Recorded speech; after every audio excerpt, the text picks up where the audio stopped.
महाराष्ट्रातील शेतकरी एक वेळेस देशाच्या अर्थव्यवस्थेचा कणा मानला गेलेले, पण आज तेच शेतकरी अडचणीत सापडलेत.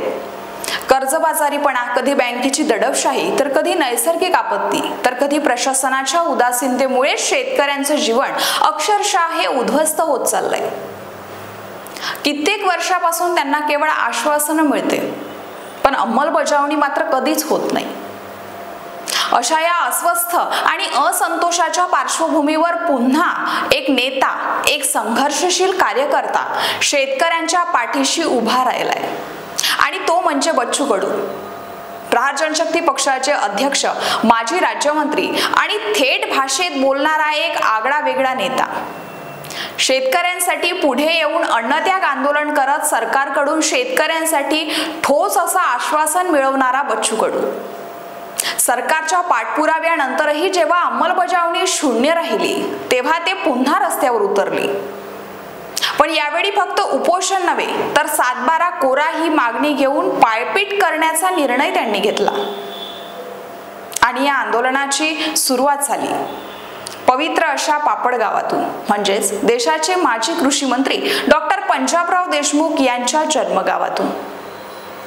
भर पावसात थकवा, तापमान, वेळ आणि व्यवस्था या सगळ्यावर मात करत बच्चू कडू यांनी तब्बल 138 किलोमीटरची पदयात्रा केली, आणि त्यांच्या सोबतीला असणारे राज्यातील विविध भागातून आलेले शेतकरी, महिलांचा सहभाग, तरुणांची उर्मी आणि प्रहारचे कट्टर कार्यकर्ते.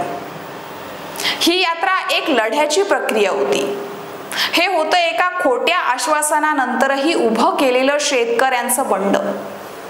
लाडकी बहीण योजनेसाठी सरकारने 1 दिवसात निर्णय घेतला, पण शेतकऱ्यांसाठी 7/12 कोरा करण्यासाठी समित्यांची गरज का, असा थेट सवाल बच्चू कडूंनी सरकारला विचारला. त्यांच्या या आंदोलनाला प्रहार कार्यकर्तेच नव्हे, तर इतर पक्षाचा देखील पाठिंबा मिळाला. त्यामुळे या आंदोलनाचं स्वरूप अधिक उग्र होत चाललंय. बच्चू कडूंनी सरकारला 24 जुलै पर्यंतचा अल्टिमेटम दिलाय.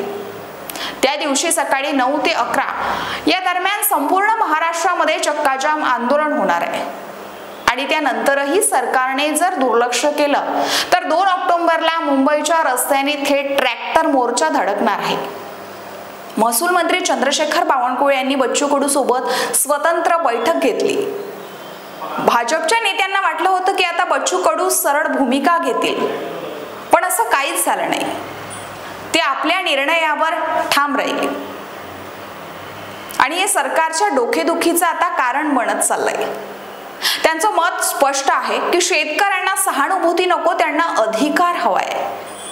जर 7/12 कोरा झाला नाही तर आम्ही रस्त्यावर उतरणारच. सध्या एकीकडे विधिमंडळामध्ये अधिवेशन सुरू आहे, तर दुसरीकडे मात्र शेतकऱ्यांचं संतप्त वातावरण आपल्याला पाहायला मिळते. बच्चू कडू यांचा लढा केवळ एका जिल्ह्यासाठी नाही, तर हा लढा महाराष्ट्रातील लाखो शेतकऱ्यांचा आहे. यात शेतकऱ्याचा विजय होईल की आणखी एक वादग्रस्त वळण, हे येणारा काळच सांगेल. पण एक गोष्ट मात्र निश्चितच, बच्चू कडू यांच्या या भूमिकेमुळे महायुती सरकार अडचणीत आलाय. त्यांची डोकेदुखी वाढली आहे, आणि आता निर्णय होईपर्यंत हे आंदोलन थांबणार नाही. दरम्यान या सर्वावर आपलं काय मत आहे हे आम्हाला नक्की कमेंट बॉक्समध्ये कळवा. अशाच नवनवीन व्हिडिओसाठी आमच्याशी जुळले राहा. चॅनलला लाईक, सबस्क्राईब करायला मात्र विसरू नका. धन्यवाद. जय हिंद.